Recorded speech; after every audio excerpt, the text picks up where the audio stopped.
I think it was pretty similar in nature to the issue that Ian brought up, but maybe I might even be like a few steps behind. I just don't feel like I have a good process for identifying inferences, and that I maybe don't allocate enough time. I mean, I spend roughly, I think, 3 minutes as well trying to come up with inferences, but I find myself moving quite slowly through questions sometimes, like having to diagram literally every answer option to try and get to find the answer to a question, which seems pretty ineffective. And so I often question whether I found all the right inferences. And so I just don't really have a good process, and I don't really know when to feel comfortable to move on from my setup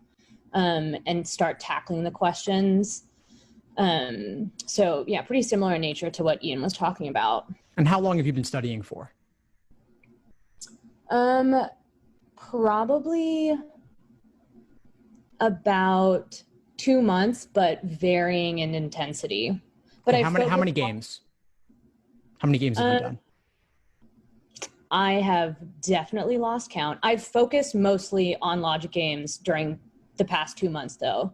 And now I'm doing a lot more just general practice through Khan Academy. But my focus has almost always been logic games when it comes to the self-guided study. Okay, good. So you've used resources, and that's mostly more the theory. I mean, they have drills, they have examples. What about working out of the actual LSAT exams and just doing sections once you've gotten that foundation? Yeah, I've done a few sections as well, just timed individual logic game sections. And I guess part of the problem is that I find myself performing better when I'm practicing versus when I'm taking the actual test. So part of me thinks that it's just nerves, and that I'm very conscious of time, so I'm moving too quickly when I'm taking it under timed conditions. But even when I've tried to be cognizant of that, when I'm actually taking a full practice test, I'm generally not doing as well as I did in drills and under timed conditions. Okay, so there's accuracy, there's pacing, and there's endurance. That's one of the frameworks underlying my LSAT study plans, both inside the course and outside the course.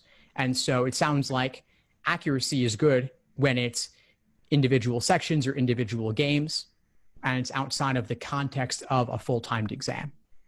So part of this may just be getting used to the rhythm of the timing with sections, strict 35 minutes in that context, and then in the context of all the other stuff going on. So if you're saying full exams, I'm assuming that means reasoning and reading comp as well are in that mix. Is that correct? Yeah. And you said you've done a lot of work on games, but maybe not so much on the other stuff. Yeah. So in what way could doing a full exam with the other stuff mixed in, how could that impact your performance on everything? Yeah, I see what you're saying. I think the mental endurance is a big factor for sure. Just sitting down, especially with the time tests that I take through Khan Academy, those are a full 3 hours. It's not in the flex format. And so there's just a lot more exhaustion. And so that could definitely affect my performance in the logic games. I'm not going into them as sharply.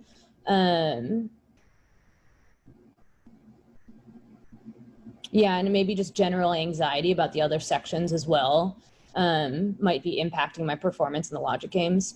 And when are you taking the exam? I'm set to take it on at the end of August, but I'm not super attached. I think it really depends how much my performance improves over the next few weeks. Okay. And so what is your plan for the next few weeks? Yeah. So currently, my foremost plan was just to continue with Khan Academy and doing generalized study, because I was starting to think that maybe my underlying strengths are really with reading comprehension and the logical reasoning. And so that I should start trying to like study for those sections formally. And so I have like a study plan through Khan Academy of doing a few hours like every other night and then taking a practice test every weekend. Nice. I like it. And what are your other obligations between now and August 29th? I have a few. Okay. What are they? I am going to be moving in the middle of August, which is like a big worry of mine and part of the reason why I'm not attached to August 29th, just because that's obviously a huge time commitment. That's really the biggest one that's sort of at the forefront of my mind. So the idea of taking it in August 29th, and we're speaking now about 1 month prior to that. So does that give you anxiety? Does that feel like it could work maybe? How do you feel about it overall? How do I feel about the August 29th test? Yeah. I feel a little shaky just because I think I have a lot of test anxiety to get over.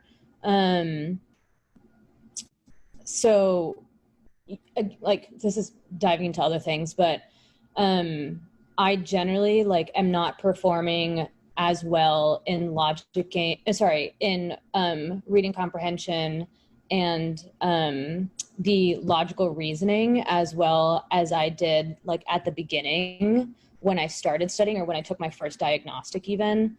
And so I think like there's sort of been this like,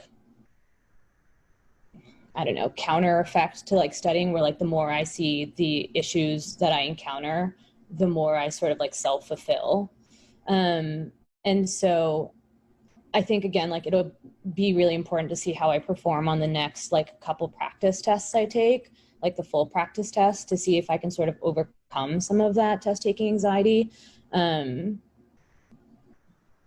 So yeah, a little shaky. Okay.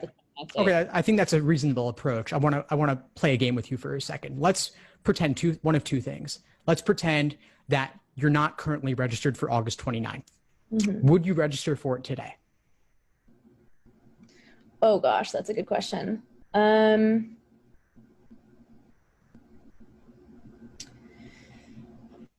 guess my first inclination is to say no. But if I want to apply this cycle, I think it's best to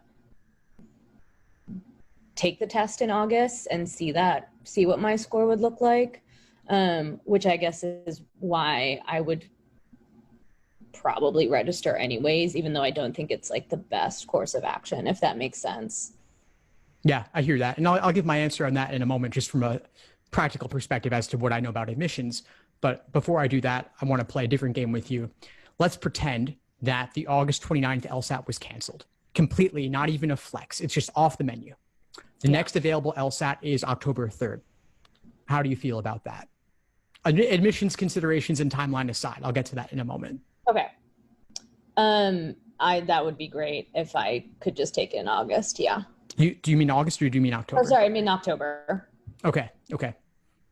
Well, I'll just jump in with a fact for a moment, which is that October is perfectly fine. You don't need to do August 29th. October 3rd is okay.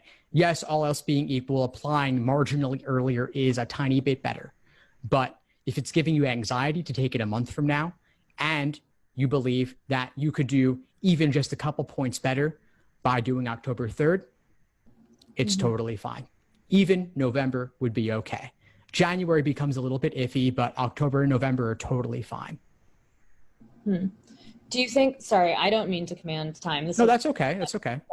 But do you think that, like, if I really would like to have, like, the best positioning for getting financial aid or, like, merit scholarships, that your answer would stay the same?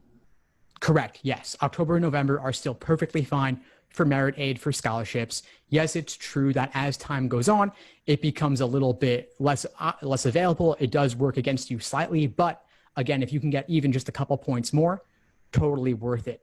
Things do change when you get into the following calendar year, meaning you're taking the LSAT or you're applying in January. So it does diminish over time, but again, August versus October, there's not really a significant difference there because both of those are so early. And by the way, just as one comment about you're not wanting to take up time, It's fine. Be selfish here, because allowing us to go deeper is actually serving everyone else here in this room and everyone else who's watching this later as well, because your questions apply to everybody else who's on right now. Everybody else here, I'm expecting, is applying to law school sometime soon, very likely this cycle. And so all of this is relevant to everyone else as well. Okay. Thank you for answering my questions. Of course, sure, Dana. And by the way, even when you're not being coached by me directly here, everyone watching, take it as if you are being coached, because you can benefit, especially those of you live with me on this call right now. There's a certain energy to this conversation, and all of you can feel free to bring in your questions and concerns as well. And think about how might you have asked this question? What might you have responded when I was asking Dana these questions about how you feel about August versus October? All of that is very relevant to deciding between any two particular test dates. And thank you for playing with me, Dana. Thanks for tuning into the show. Please subscribe if you haven't done so already to be notified of new episodes as I release them. And feel free to reach out if you need anything at all as you move forward with your prep. I'm happy to help however I can. In the meantime, I'll wish you all the best and take care.